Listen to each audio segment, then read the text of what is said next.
धर्म दर्शन चैनल पर आपका स्वागत है। मैं आज आपको सालिग्राम जी की कथा सुनाने वाली हूँ। एक बुढ़िया थी जो रोज सालिग्राम की पूजा कथा सेवा करती थी।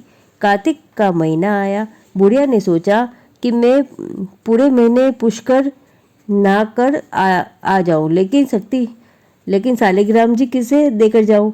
फिर उसने पड़ोसन को पूछा, मैं पूरा महीना पुष्कर नहाकर आऊँ, जब तक तुम मेरे सालिग्राम जी की सेवा कर देगी क्या?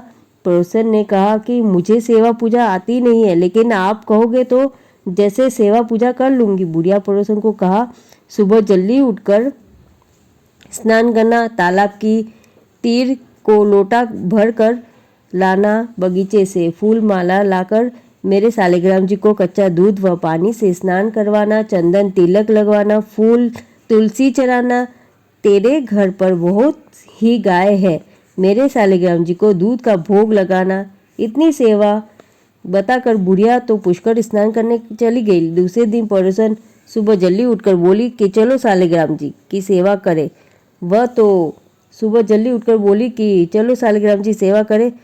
वह तो बुढ़िया ने बताया जैसा ना धोकर सालिग्राम जी की सेवा पूजा करने लगी। गाय का दूध गर्म ठंडा करके शक्कर डालकर सालिग्राम जी को दूध का भोग लगा दिया। जल्दी जल्दी रसोई करके थाली भरकर भोग लगा दिया और कहा कि भगवान भोजन कर लेना। थाली सालिग्राम जी के मुंह के आगे रख कर अपने दूसरे काम में लग गई। शाम हो गई। जो भगवान के लिए शाम की सफाई में बेसन की पूड़ियाँ बनाई, दूध गर्म किया। शाम को भगवान के दीपक करने के लिए सब गई। जब देखा कि थाली परोसी हुई और दूध का कटोरा भरा हुआ ही पड़ा है। यह तो भोली भाली थी। उसने भगवान को अर्ज की कि भगवान, आप तो सुबह से ही भूखे प्यासे कैसे बैठे हो? सुबह से ही कुछ नहीं खाया, आप दुबले पतले हो जाओगे तो आपकी मालकिन आएगी, जब मुझसे यह शिकायत करेगी कि मेरी सालिग्राम जी का ध्यान नहीं रखा। अभी तो मालकिन 1 महीने से आएगी। जो आप तो एक बार आज तो भोजन कर लो। आप भोजन नहीं करोगे जब तक मैं यहाँ से नहीं उठूंगी। भगवान ने उसकी इतनी सच्चे मन की से भक्ति व भोली भाली देखकर मन में विचार किया कि यहाँ पर तो भोजन करना ही पड़ेगा और इसको दर्शन देने ही पड़ेंगे।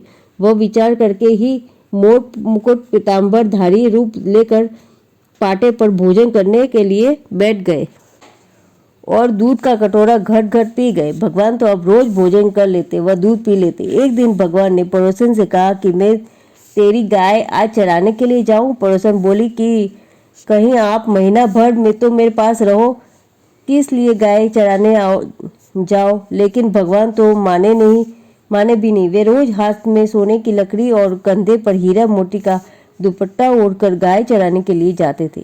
ऐसा करते करते महीना पूरा हो गया। एक दिन बुढ़िया वापस अपने घर आई, फूस बुहास किया और स्नान किया और बोली, मैं पहले मेरे सालिग्राम जी को लेकर आऊं, धूप दीप पूजा पाठ करूं और रसोई बनाकर भोग लगाऊं, फिर मैं भोजन करूंगी। इतना सोचकर वह पड़ोसन के घर गई और कहा कि मेरे सालिग्राम जी दो।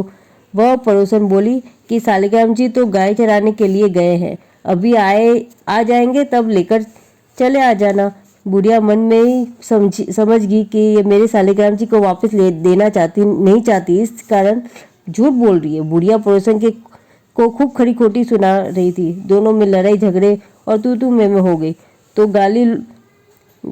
गली के लोग झगड़ा देखने के लिए आ गए। इतने में एक डोकरा लाठी टेकता हुआ आया और बोला कि क्या हुआ, आपस में क्यों झगड़ रहे हो? जब बुढ़िया ने डोकरे से कहा कि यहाँ